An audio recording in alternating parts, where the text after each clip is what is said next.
आप सभी प्यारे बच्चों को आपके अपने सांवरिया ऑनलाइन जोन यूट्यूब चैनल पर बहुत बहुत स्वागत है। अपनी एनसीईआरटी सिलेबस की 11th क्लास की फिजिक्स की क्लासेस चल रही थी। अपन ने पहला चैप्टर अपन ने पढ़ लिया। सेकंड चैप्टर अपना चल रहा था मात्रक एवं मापन। उसमें अपन देख रहे हैं कि अपने जो मापन की जो इकाइयाँ हैं उन इकाइयों के बारे में हम लोगों ने पढ़ लिया था। छोटी दूरी, बड़ी दूरी, छोटे द्रव्यमान, बड़े द्रव्यमान, समय, इन सब के मापन की इकाइयां हम लोगों ने पढ़ ली। इसके बाद में हमारे पास में आती है लंबाई के मापन की विधियां। देखो, लंबाई को मापने के लिए हम लोग विधियां काम में लेते हैं। लंबाई को मापने के लिए जो विधियां हम लोग काम में लेते हैं उन विधियों का हम लोग यहाँ पे जिक्र करेंगे। लंबाई के मापन की विधियां, लंबाई के मापन की विधियां। देखो, लंबाई के मापन की जो विधि है वो दो प्रकार की होती है। एक विधि जो होगी वो होती है आप लोगों की प्रत्यक्ष विधि, प्रत्यक्ष विधि या बोल सकते हैं, इसमें भी आप लोगों की अलग अलग आती है इसलिए अपन बोल सकते हैं इसको प्रत्यक्ष विधियां। और दूसरी आप लोगों के पास में होती है अप्रत्यक्ष विधि।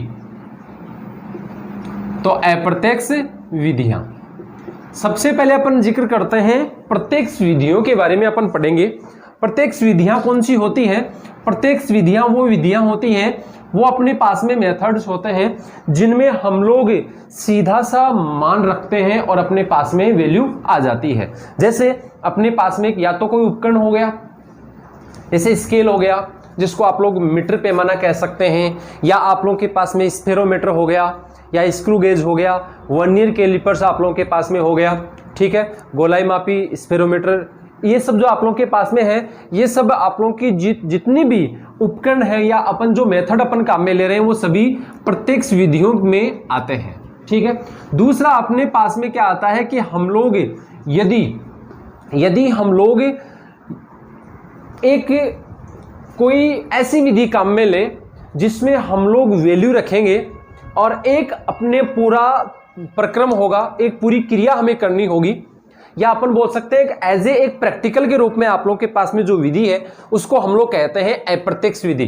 तो हम लोग यहाँ पर दो प्रकार की विधियों के बारे में जिक्र करेंगे। सबसे पहले आप लोगों के प्रत्यक्ष विधियों का जिक्र करेंगे, दूसरा आप लोगों के पास में अप्रत्यक्ष विधियों का हम लोग जिक्र करेंगे। तो सबसे पहले अपन ले लेते हैं प्रत्यक्ष विधियां। अब देखो, आप लोगों के पास में पहला है प्रत्यक्ष विधियां। अपन बात करेंगे प्रत्यक्ष विधियों की। या आप लोगों की जो प्रत्यक्ष विधियां हैं इन विधियों के बारे में हम लोग बात करेंगे। प्रत्येक विधि के बारे में अपन यहाँ पे जिक्र करेंगे। सबसे पहली जो विधि है उस विधि में हम लोग 10⁻³ मीटर से 10⁻+2 मीटर तक की जो दूरियां होती हैं, तक की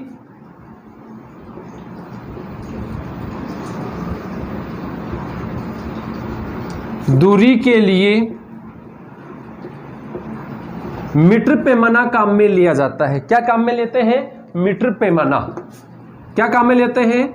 मीटर पैमाना।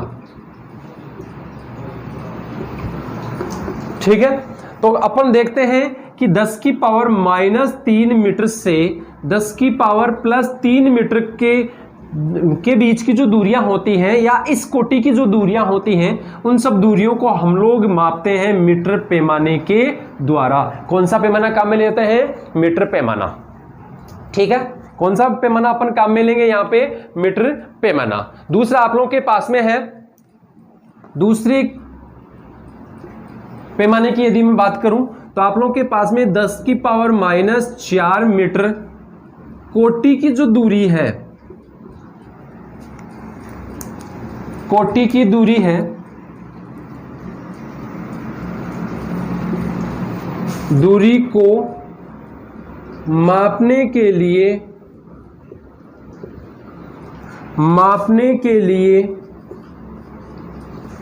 कौन सा पैमाना काम में लेते हैं? Vernier callipers. कौन सा काम में लेते हैं? Vernier callipers.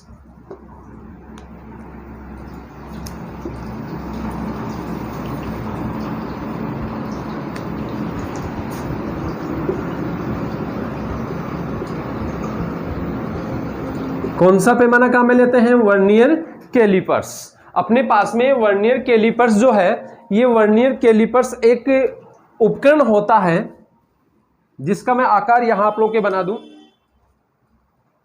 तो अपने पास में जो वर्नियर कैलिपर्स है, इस वर्नियर कैलिपर्स की अपन बात करें तो आप लोगों के पास में ये वर्नियर कैलिपर्स इस प्रकार से बना होता है, ठीक है।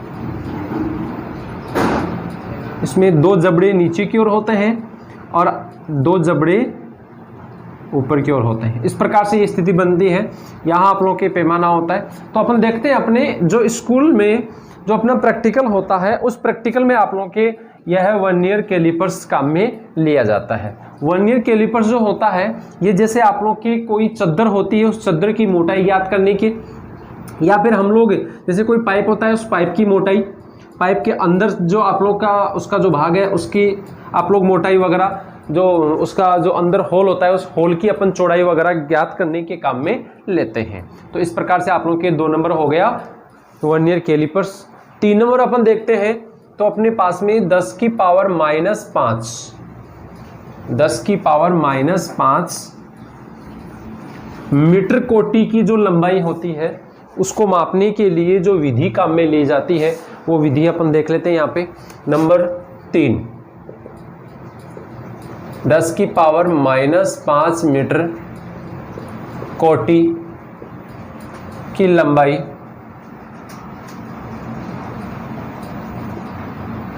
मापने के लिए कौन सी विधि काम में लेते हैं? अपन काम में लेते हैं स्क्रू गेज। देखो, 2 विधियां काम में लिए, 2 उपकरण काम में लिए जाते हैं। एक होता है स्क्रू गेज,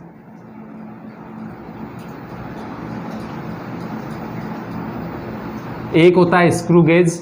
इस स्क्रू गेज को अपन पेच मापी भी कहते हैं। क्या कहते हैं इसको? इसको पेच मापी भी कहा जाता है, ठीक है। दूसरी आप लोगों के पास में इसमें उपकरण होता है, इसको हम लोग कहते हैं गोलाई मापी।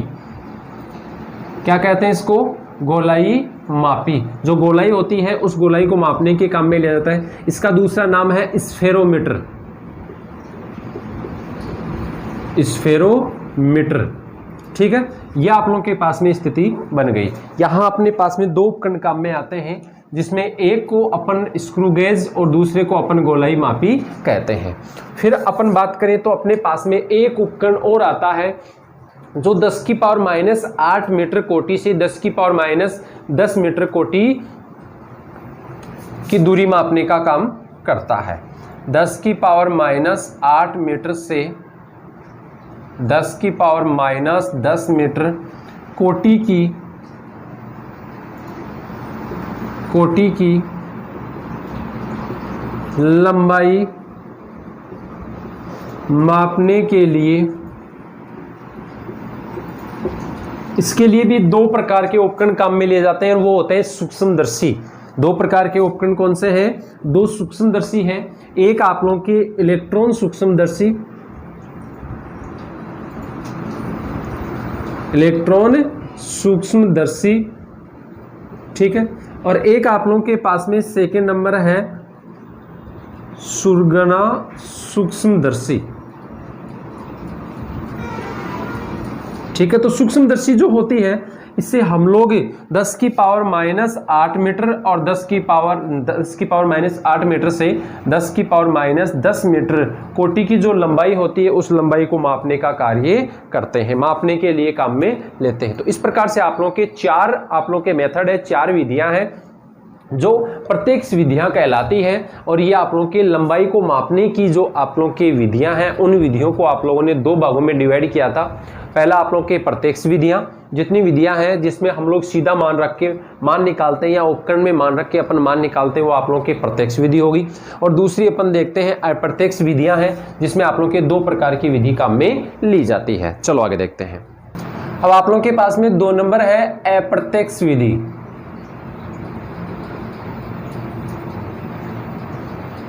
या बोल सकते हैं अप्रत्यक्ष विधियां।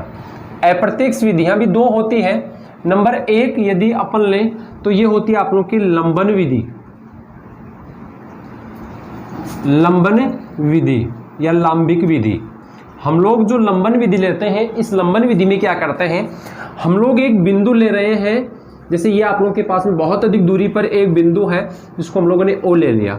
यहाँ हम लोग एक बार इसको ए बिंदु से देखते हैं और एक बार बी बिंदु से देखते हैं, तो आप लोगों के पास में ये दृष्टि रेखा आप लोगों के त्रिज्यीय रूप में प्राप्त होती है, जिसको हम लोग यहाँ डी लेते हैं। ठीक है, ये हो गया आप लोगों के पास में एक कोण थीटा। इस कोण को हम लोग कहते हैं लंबन कोण। क्या कहते हैं इसे? लंबन कोण। और ये आप लोगों के पास में जो बनता है, व्यास जो बनता है, ये स्मॉल डी लिया जाता है आप लोगों के पास में, ये सॉरी स्मॉल बी लिया जाता है। ये जो आप लोगों के पास में है इसको बोलते हैं अपन चाप। क्या है ये? चाप। और ये होती है आप लोगों के त्रिज्या, रेडियस होती है ये। ठीक है, ये डी हो गया।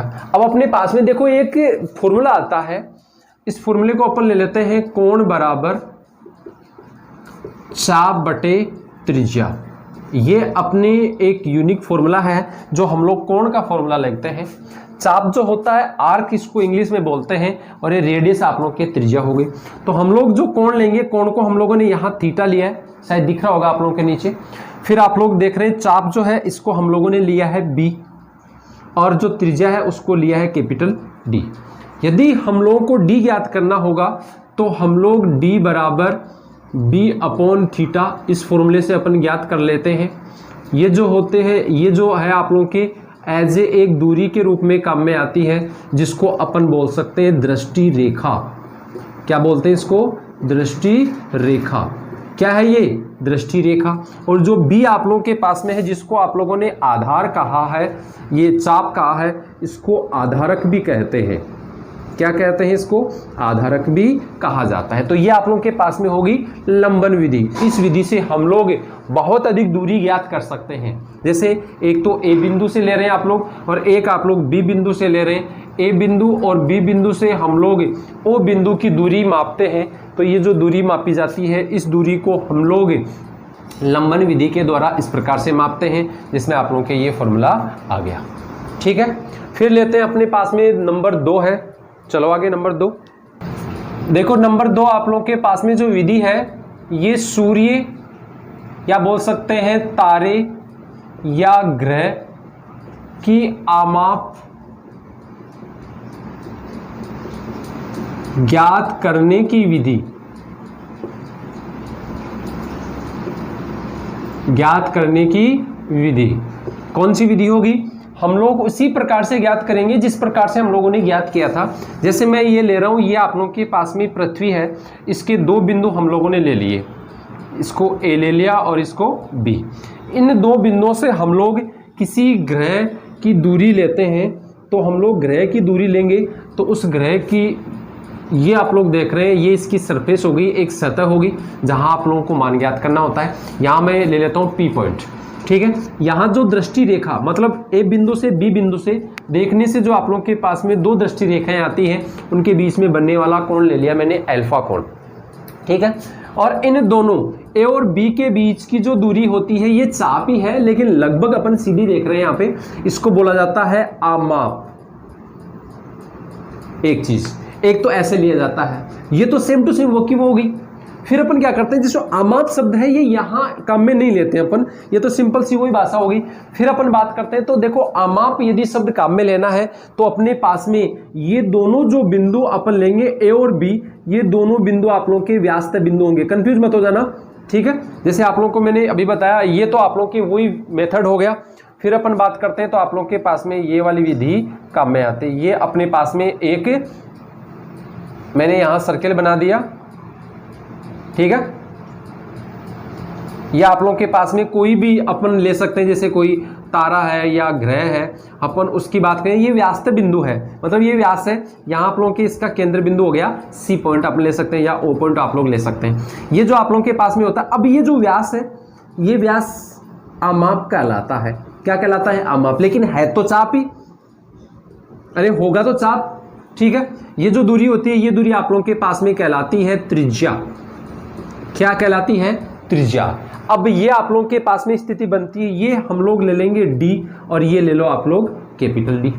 ठीक है, ये स्थिति जो आप लोग ले रहे हैं सेम टू सेम वो का वही है, वही आप लोगों के पास में बनेगा कोण बराबर चाप बटे त्रिज्या। ठीक है, कोण अल्फा हो गया, चाप आप लोगों के पास में है डी है और त्रिज्या होगी कैपिटल डी। आप लोगों को क्या ज्ञात करना है, डी ज्ञात करना है, क्योंकि डी क्या है, माप है। ठीक है, ये डी जो है, ये डी आप लोगों को याद करना है अल्फा कैपिटल डी, जो आप लोगों के पास में एक समीकरण बनता है। ये जो आप लोगों की स्थिति बनती है, इस स्थिति को यहां प्रदर्शित कर रखा है। क्लियर, तो अपन यहां इस मेथड से भी मान ज्ञात कर सकते हैं, सेम टू सेम वो का वही है। तो अपने लंबाई ज्ञात करने की जो आप लोगों के पास में विधियां थी, वो विधियां हम लोगों ने यहाँ पे कंप्लीट कर ली। अब अपन आगे चलते हैं। आप लोग देखो सूक्ष्म दूरियों के लिए भी मान हो गया, समय के मापन के लिए भी अपन ने निकाल लिया। ठीक है, द्रव्यमान के मापन के लिए भी इनका परिक्षेत्र अपन परास वगैरह ज्ञात कर चुके हैं। अब अपने पास में आगे आता है, तो हम लोग आगे चलें तो अपने पास में आती है विमीय सूत्र, उसके बाद में अपन एरर वगैरह त्रुटि बाद में देखेंगे, पहले विमीय सूत्र देखेंगे। ठीक है, देखो अपने पास में 3 भौतिक राशियां होती हैं। मैं सबसे पहले ले रहा हूं लंबाई,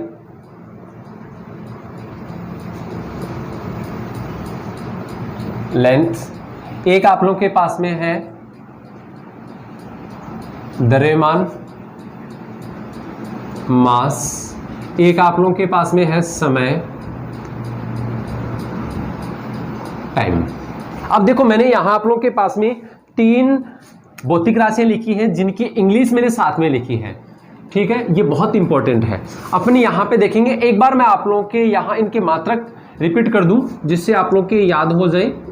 ठीक है, अपन यहां रिपीट कर लेते हैं। लंबाई जो होती है उसका मात्रक अपन लेते हैं मीटर।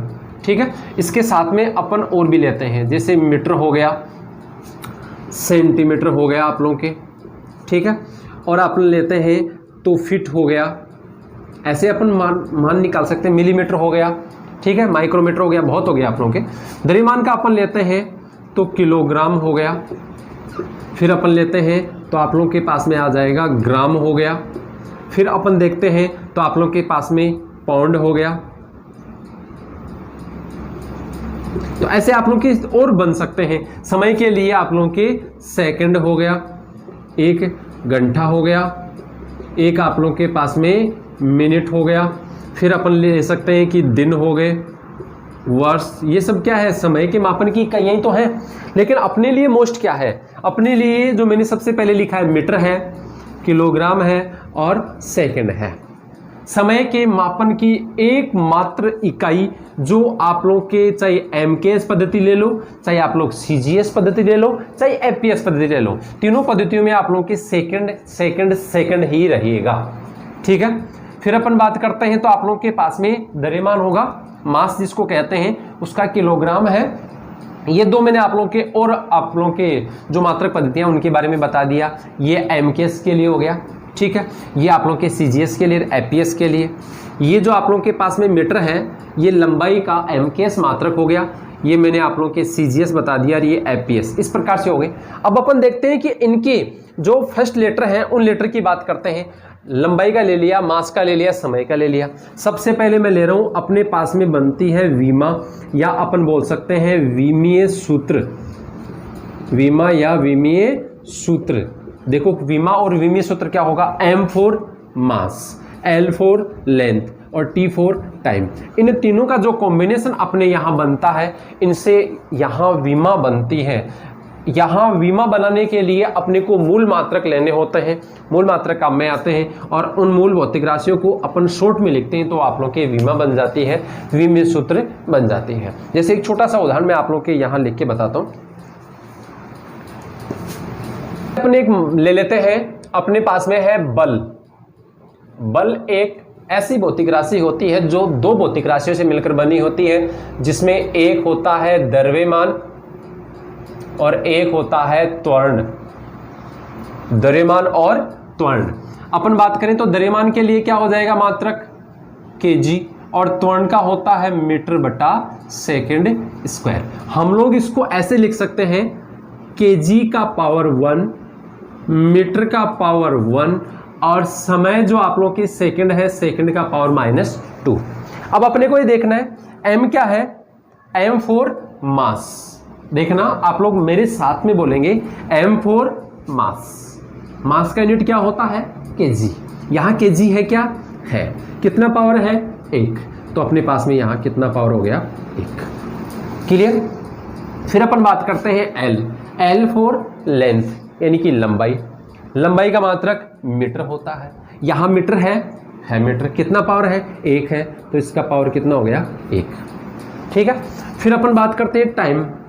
टाइम का यूनिट होता है सेकंड। सेकंड आप लोग के यहाँ है, कितना पावर है? -2। तो अपने पास में क्या बन गया इसका विमीय सूत्र? m1 l1 t-2।